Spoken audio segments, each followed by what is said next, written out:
યમ યમ વાપી સ્મરન ભાવમ ત્યજન્ત્યન્તે કલેવરમ તમ તમેવેતિ કૌન્તેય સદા તદ્ભાવ ભાવિતઃ. વધારે શું, અંતકાળે જે ભાવનું સ્મરણ કરતાં કરતાં શરીરનો ત્યાગ કરે છે તો તે માણસ, હે કૌંતેય, સદાય તે ભાવથી વાસનાથી વાસિત થયેલો હોવાથી તે ભાવને જ પામે છે. હા, એક ભગવાનનું સ્મરણ કરે તો જ એવું નહીં. આ ભગવાને સનાતન નિયમ કીધો. એટલે તમે એવો કહેતા હતા ને કે મહારાજે એવું કીધું કે અત્યારે એવી એની મતિ છે, એવી અંતકાળે એની ગતિ થાય. તો એટલે એમાં મહારાજે આ નિયમને રાખીને કીધું છે. શું કે અંતકાળે ભલે એ મને યાદ ન કરીએ પણ બીજું તો યાદ ન કરતો હોય. અને જો બીજું યાદ કરે તો આ નિયમ ખોટો પડે. બીજું કઈ યાદ કરતો હોય અને ભગવાન એનું કલ્યાણ કરે તો આ નિયમ ખોટો પડે. યમ યમ શું કરવાનું લખ્યું? યમ સ્મૃત્વા મુક્ત કલેવરમ મુક્તવા, એમ જેનું સ્મરણ કરીને એમ યમ યમ એટલા માટે લખ્યું છે કે નિયમ છે. એટલે ક્યારે એમ કે જે અહીંયા આવશે એને આમ કરવું પડશે. જે ગુરુકુળમાં એડમિશન લેશે એને આ નિયમ ફોલો કરવા પડશે. યમ યમ નો અર્થ તમ તમ યમ યમ યમ યમ ભાવમ પદાર્થ. જે પદાર્થનું સ્મરણ કરશે તમ તમ ભાવમાં એ પામી જાવ. એ જ બધું એમ. આમાં એવું હોતે લખ્યું તમ તમે વેતિ કૌંતેય. તમ તમે વેતિ કૌંતેય. એટલે આમાં એને બહુ સરસ લખ્યું છે ટીકામાં. મનોજાચાર્યજીએ એમાં એક એક શબ્દની નોંધ લીધી છે. એક એક શબ્દ. એટલે હું આજ લાવ્યો હતો ઓલી કે તમ તમે વેતિ. એમ ભરતજીનું એટલું પ્રબળ પ્રારબ્ધ હતું અને પ્રબળ પુણ્ય કર્મ હતું તો એને રોકી ન ગયું. ખુદ ભગવાને ન રોકી. એને જે સ્મરણ થયું એટલે તમ તમ એતિ, એટલે એનું અતિ પુણ્ય કર્મ હોય. અને આખા જીવન દરમિયાન ભરતજીના જેવું તો બીજું કોઈ પુણ્ય કર્મ કહેવાય નહીં. એવી ભગવાનની એને આરાધના કરી. એટલે પ્રબળ પુણ્ય કર્મ છે એ આને રોકી ન શકે. એટલું સ્ટ્રોંગ છે.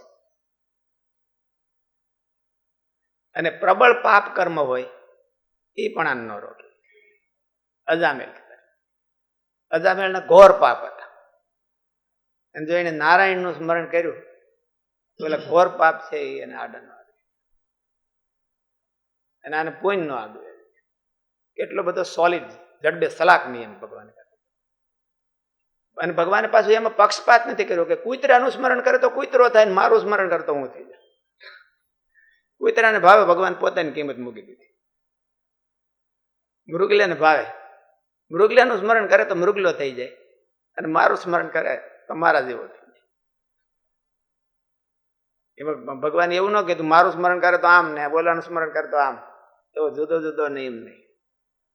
જડબે સલાક.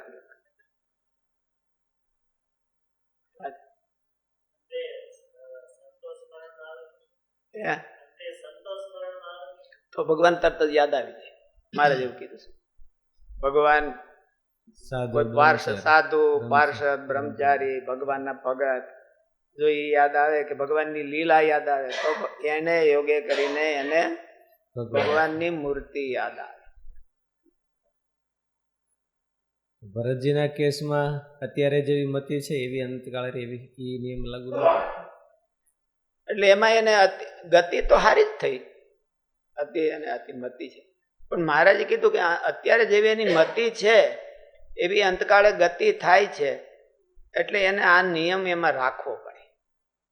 નિયમમાં શું રાખવું પડે એટલું જ કે અંતકાળે બીજું કાંઈ યાદ ન કરતા હોય તો અત્યારે એવી એની મતિ છે એવી એની ગતિ થાય,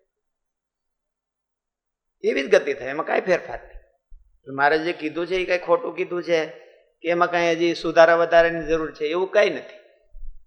પણ ઘણી વખત શું છે કે શાસ્ત્રોના બીજા નિયમોનું અનુસંધાન હોતે લેવાનું હોય, એને આધારે એનો નિર્ણય કરવાનો હોય.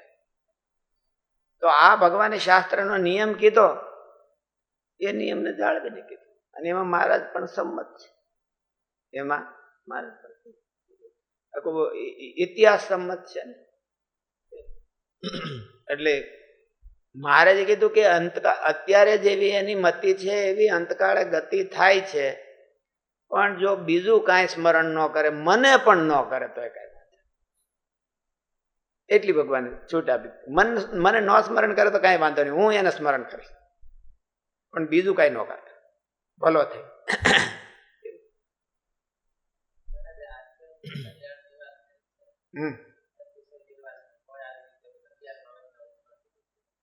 અતિશય નિર્વાસનિક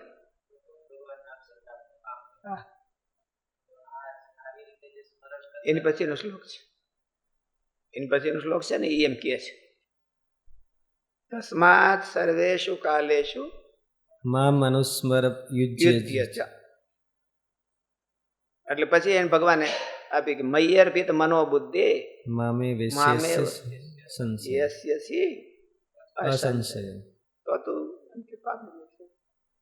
આવી અંતકાળે સ્મૃતિ કેમ થાય તો એની પછીની શ્લોકમાં કીધું છે. એવી અંતકાળે સ્મૃતિ કરવી હોય તો એમને બધાને થઈ નથી જતી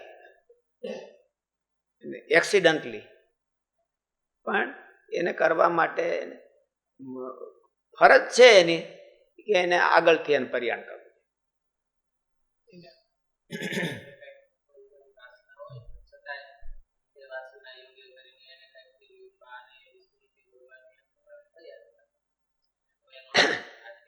તો ભગવાન એની પરિશુદ્ધિ પછી કરે, એને જન્મ મરણમાં ન જવા દે, પણ એની શુદ્ધિકરણ તો કરે.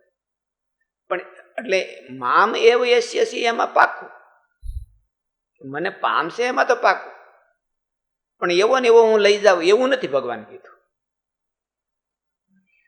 પછી એના ઉપર એની જવાબદારી ઉપર આવી ગયું ભગવાન કે મને મારું સ્મરણ કર્યું એને અંતકાળે, તો ભગવાન કે બધી વ્યવસ્થા હું કરી દઉં અને એને શુદ્ધ કરીને પણ મારા ધામમાં લઈ. મામ એવું એશ્ય છે, મારા મને પામશે. અને અંતકાળે જે બોલતો આમ કે અટાણે એવી એની મતિ છે એવી અંતકાળે ગતિ થાય છે, એમાંય ના નહીં, એવી જ ગતિ થાય, પણ આમ ન કરે તો. અને બીજું સ્મરણ કરે તો એની મતિ તો રહે. અત્યારે મતિ છે એનો અર્થ તો મહારાજ એમ કે આખા જીવન દરમિયાન લખ્યું છે. આખા જીવન દરમિયાન અંતકાળે પછી ભગવાનમાં યાદ ન કર્યા તો ફેર પડી ગયો. અંતકાળે જેવો મારું સ્મરણ કરે છે તેવો તો મને જ પ્રાપ્ત કરે છે, પરંતુ જેવો મારું સ્મરણ ન કરીને અન્ય કોઈનું સ્મરણ કરે છે તેવો કોને પ્રાપ્ત થાય છે? તેનો ઉત્તર આ શ્લોકમાં ભગવાન બતાવે છે. અંતિમ સ્મરણથી તદભાવની પ્રાપ્તિ થાય એવો કેવળ પરમાત્માના સંબંધમાં જ નિયમ નથી, સાર્વત્રિક જ એવો નિયમ છે, એવું આ શ્લોકથી બતાવી રહ્યા છે. યમ યમ તમ તમ એવ, એટલે એ નિયમને ભગવાને ઉખેડી ન એમ એનો અર્થ. એ નિયમને ભગવાન હોતે ઉખેડી ન શકે. ભગવાન ઉખેડી શકતા હોય તો ભરતજીના ઓલા કેસમાં ઉખેડી નાખે ને ભગવાન. કારણ કે ભગવાન પ્રહલાદજીને માટે ભગવાને એટલું કર્યું, ધ્રુવજીને માટે એટલું કર્યું, તો ભરતજીને માટે કેમ નહીં? પ્રહલાદજીને માટે ભગવાન એવું કરી દેતા હોય, એનું દેહ જ વજ્રનું કરી દેતા હોય, અને ધ્રુવજીને માટે એટલું કરી દેતા હોય ભગવાન, મીરાબાઈને માટે એટલું કરી દેતા હોય, તો ભરતજીને માટે કેમ નહીં? કઈ એનો વાંક?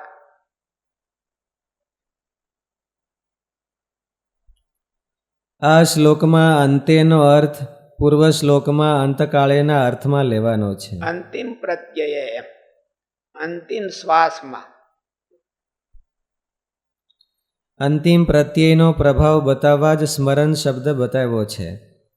યમ યમ વાપી, તેમાં વાપી કહેવાનું તાત્પર્ય એ છે કે કોઈ શુભ પદાર્થનું ચિંતન જ તદાકાર કરે છે અથવા અતિ અશુભ પદાર્થ ચિંતન તદાકાર કરે છે એવો કોઈ નિયમ ભેદ નથી. તમતમ તેનું તાત્પર્ય છે તે જ વસ્તુનું તદાકારપણું તેનાથી આઘું પાછું નહીં પ્રાપ્ત થાય છે. પ્રબળ પુણ્ય સમૂહ પણ તેનું દુર્વારણ કરી શકતું નથી. પ્રબળ પુણ્ય નહીં, પણ પુણ્યનો સમૂહ આખો આડો આવે તો એને ફેરવી નાખે. એનો અર્થ તો એવો જ થયો કે ભગવાન ખુદે એને ફેરવે નહીં, નથી ફેરવતા. અને જો ફેરવતા હોય તો ભરતજીમાં કઈ બીજું ફેરવવા જેવું ભરતજી જેવું પાત્ર બીજું કોઈ હતું જ નહીં એને યોગ્ય ફેરવવા જેવું, તો ભગવાન ન ફેરવે. પ્રબળ પુણ્ય સમૂહ પણ તેનું દુર્વારણ કરી શકતું નથી. દાખલા તરીકે ભરતજીનું તમ એવ એતિમાં એવનું પ્રબળ ઓલું હોય પાપ હોય તોય પણ જો ભગવાનને યાદ કરે તેને રોકી નાખે. તમ એવ એતિમાં એવનું તાત્પર્ય છે મરણાંતર, પછી તુરંત જ તેની વચ્ચે કોઈ જન્મારાનું વ્યવધાન થઈ શકતું નથી. પછી 2-3 જન્મ પછી ફળ આપે એવું નહીં, તરત જ પુણ્યનું ફળ જન્માંતર પછી આપે, સ્મરણનું ફળ જન્માંતર પછી નહીં. કોઈ પુણ્ય કર્મ કર્યું હોય અને મહારાજે તેવું કીધું ભક્તિ કરી હોય, ભક્તિ કરી હોય તો એનું જન્માંતરે ફળ મળે. ક્યારેક એવું બને બીજે રસ્તે ચડી ગયો હોય રવાડે તો એનું જન્માંતરે ફળ મળે, પણ સ્મરણનું નહીં, તરત જ. એ આ સ્મરણનું. ભગવાને દયાથી ભરેલી એક વિલક્ષણ વાત આ નિયમમાં બતાવી છે કે અંતિમ ચિંતન અનુસાર મનુષ્યને તે યોનિ પ્રાપ્ત થાય છે. ભગવાન અજામેળને એમ ન કરે કે ભાઈ હાલો એને ભગવાન મારું સ્મરણ કર્યું તો 1-2 ઓલા પુણ્ય બહુ એટલે પાપ બહુ કર્યા તેથી થોડું ભોગવી લે પછી એમ નહીં, સીધું જ જન્મ નહીં બીજો. એટલે ભગવાનને બી વ્યવસ્થા કરવી પડી કે એને એના દેહમાં લાવ્યા ભગવાન પાસે. પેલા ભગવાનના પાર્ષદો જમ પાસેથી મુકાવી અને એના દેહમાં લાવ્યા અને એને બેઠો કર્યો અને પછી સાધના કરી અને પછી ભગવાન